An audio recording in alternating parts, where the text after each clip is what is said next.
Lots to get through in this video, so I'm going to be talking fast. Pause it if you need it. Here's our idea. An object is in equilibrium if all the forces acting on it are equal to 0. Here's a nice little formula. And here's an idea. If we had an object and we had a whole bunch of people pulling on these ropes with different forces, but the object wasn't going anywhere, that would mean that all of these vectors added up together would be equal to 0. That's it. Keep that idea in your head. Let's go on to the first example, which is this one here. 3 forces are acting on an object in equilibrium. We have force 1, we have force 2, and we're being asked to determine force 3. So using that formula that we just spoke about, 0 is equal to force 1 plus force 2, which we know, and we want to calculate force 3. Of course, I think you should draw a picture. So that's all the information we have. Force 1 and force 2 acting over there. And even though we have a formula, the reason I think it's so useful to draw this picture is because you've lived in the real world. You know if there was an object and a person was pulling with this force here and this force here, our answer is probably going to be something like this to even out those forces. So if I get this, I'll be able to check this and see if they look about right. All right, let's put force 1 and force 2 into here. 0 equals force 1 plus force 2 plus force 3. And if I'm going to be able to manipulate these, add these together, they need to be in component form. So I'm going to convert these to component form. Alright, I'm going to work in column vectors because I think it's easier. Now I'm going to put these into my calculator, get some decimal answers. Alright, so I've got my decimal answers. Now, of course, I can add these two vectors together now. And we get this neat little formula, 0 equals this plus this. And of course, we can now rearrange this and we'll know what F3 is. That means that F3 is equal to the negative of this vector, which I can just rewrite.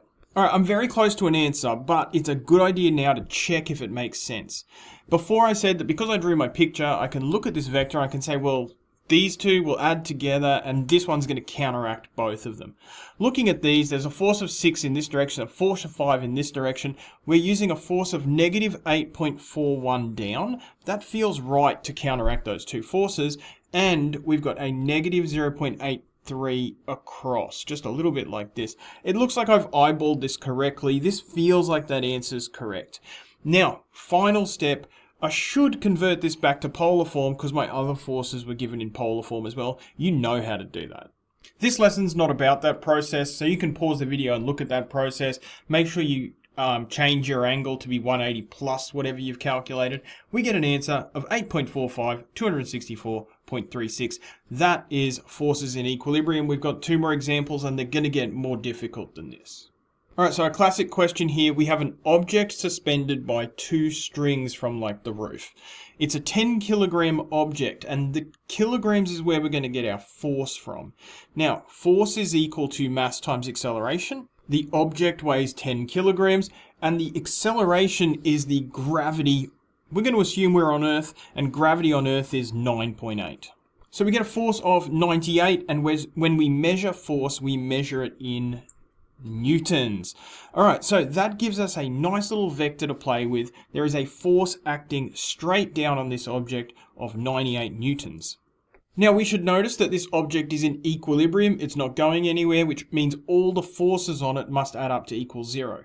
And the forces acting upon it are gravity, which we just spoke about, 98 newtons, and the tensions in each of these strings. So I've drawn my 3 vectors, T1, T2, and U to be straight down. These add up to equal 0. Now I'm actually going to show you a slightly inefficient way to solve this, but don't worry, I'll show you the more efficient way later on, but I do need you to see this. Alright, so all of these add up to be 0. We don't know a lot about tension 1 and tension 2. What we do know a lot about is this one right here. No maths required, we can draw it straight in component form because it's not going across, so 0 in the I direction and negative 98 in the J direction. So that is U. What about T1? Well, I don't know the tension in the string. I don't know the force in the string, but I can use this angle to figure out the direction of the string. Now, if I draw this nice little line in here, I can use the Z rule to determine that this is 30 degrees. And if that's 30 degrees, that means that the angle from here to here is 150 degrees, which means the angle in T1 is 150 degrees. Using similar logic, Z rule, this angle right here is 50 degrees, which means the direction of T2 is 50 degrees. Again, I don't know the tension in it though. So I can draw these components partially. Now here's what I mean by that. The magnitude of tension 1 cos 150, the magnitude of tension 1 sine 150, the magnitude of tension 2 cos 50, the magnitude of tension 2 sine 50. This is where I'm at. Although it looks more complicated than it really is, because cos 150, sine 150, cos 50, and sine 50 are just numbers. We can put those into our calculator. Alright, so we have something that looks like this now. Now this 0 is really the 0 vector, so it's like 0, 0 in brackets. So 0 equals 0 plus this, and 0 equals this plus this plus this. We have two equations and we have two unknowns. We're in simultaneous equation town.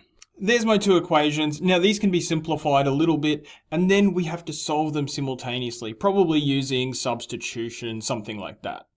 So I rearrange equation 1 to make it b equals this, and then I can sub that in to equation 2 for b and solve. Sub it in, here's a nice equation. Now that's a linear equation, you can just solve it by rearranging it, but you can also put it into your graphics calculator, and solve, and you're going to get an answer of 63.98. This is newtons, this is the tension in string 1. This is the tension in string 1. So we have that. Now we just want the tension in string 2, and the tension in string 2, we can sub 63.98 back into any equation we like, say this one right here, and we'll know the tension in string B. And here I've subbed A into equation 1, this one right here, and I get B equals 86.17. And again, that is in newtons. I am finished. That is my final answer. The tension in string 1 is 63.98 newtons. The tension in string 2 is 86.17 newtons. Okay. That's it. That is a great way to solve this question. It is not the most efficient way to solve this question. To demonstrate why this isn't the most efficient way to solve this question, we're going to move on and take a look at one more question, and I'm going to show you how we could have done this differently using the next question. Our final question, and is a question that people are very scared of. Inclined planes. And so what I want you to understand about inclined planes is actually they are identical to the previous question we did. It's a waste of time thinking about inclined planes and other questions as separate things. They're actually the same things. Let me show you what I mean. Alright, so we have this block of mass 5 kilograms sitting on this scary inclined plane. So because it weighs 5 kilograms, there is a force going directly down, and that force we'll call vector V, and it's 49 newtons. 5 times 9.8, 49. Okay, what else do we have here? We have this thing called the normal reaction force. Physics students will already know this. If you are sitting on the ground, there is a force stopping you from falling through the earth. Now that force always acts at right angles. We'll call it R, the reaction force. That force always acts at right angles to the plane. If you're on the ground, it's straight up. If you're on an inclined plane, it's like this right here. Now finally, we have another force, and it is this force here holding this object, stopping it from falling down our inclined plane. Right, look at this. We have an arrow, we have an arrow, we have an arrow. This is identical to our previous question. We could actually delete the inclined plane altogether, and we could go through this question and everything would be just fine. So don't worry about inclined planes. We've just got a force, a force, a force. All right, so we'll call this force U.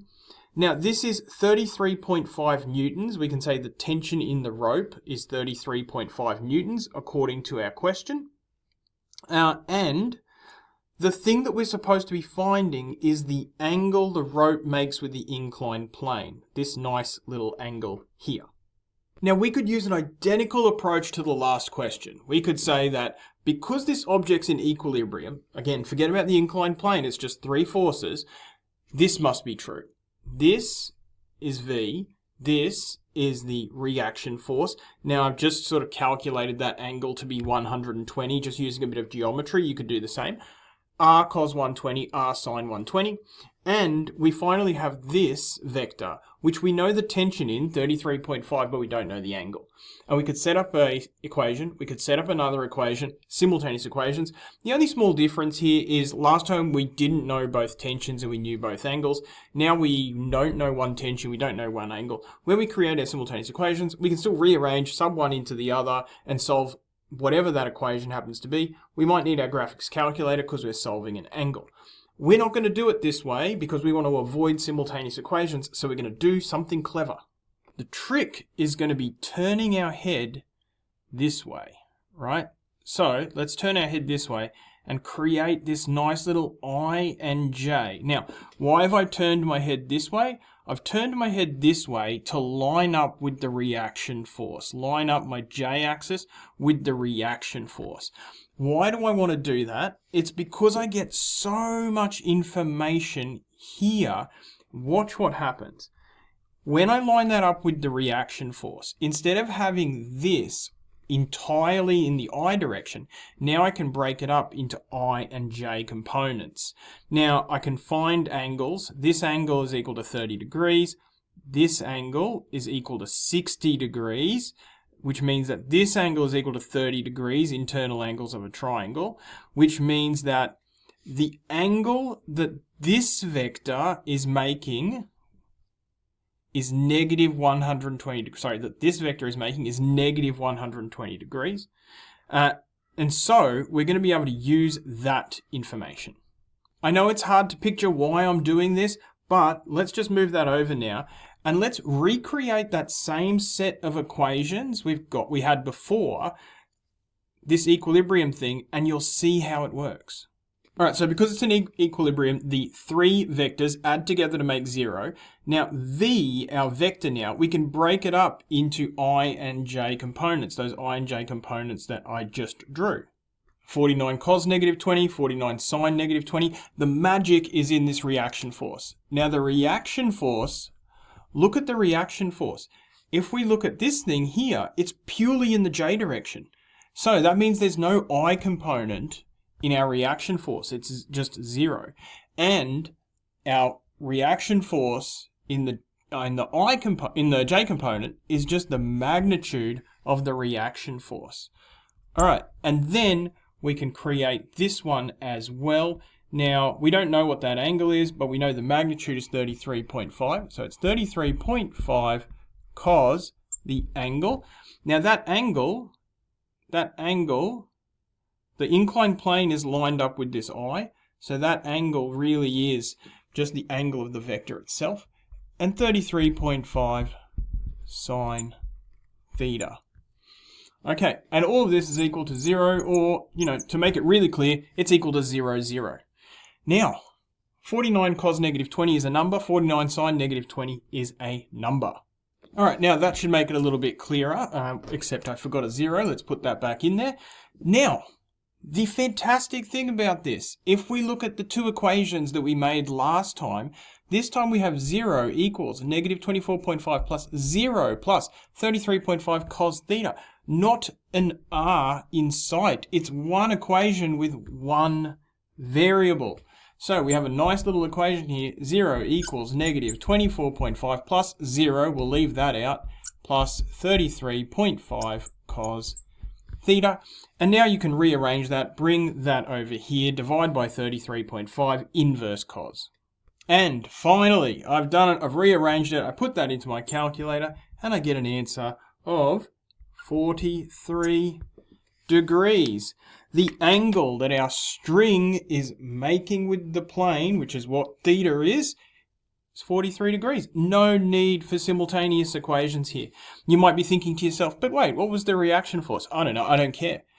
If I did care, if they did ask me what is the reaction force, how would I find it? Well, I would do exactly what I've just done, except once I knew theta, I could put it into this equation right here, and that would spit the reaction force out for me very, very easily. Now, could we have done it in the previous question? Absolutely we could have. The previous question, let me get rid of everything. This was the previous method, and we have a bias to creating I and J axes like this. But if instead we'd lined up our I and J axis with either this string or this string, it wouldn't have mattered how we lined it up. But if I lined it up like this and I made the J component parallel to that, and what that essentially allows is for us to get more information out of this, because now this gets broken up into I and J components instead of when it was in this case, it was just J components, and then those will line up and we'll get a nice little equation where we won't need to do simultaneous equations. And so you might be sitting there wondering, why did you show me both methods when there's this other fantastic method? Look, I want you to see both methods because they're both going to work. You could use simultaneous equations in inclined planes, and if you're not comfortable switching your head like this, then this is going to help you out with that kind of thing. If you end up with some other imaginative, complex, unfamiliar question, it might be the case that turning your head on the side doesn't really do you a lot of good, and simultaneous equations is where you're going to end up anyway. So I wanted you to see both of those methods. I'm aware that even though I've tried to speak as quickly as possible, this video has been a long one, but that is objects in equilibrium.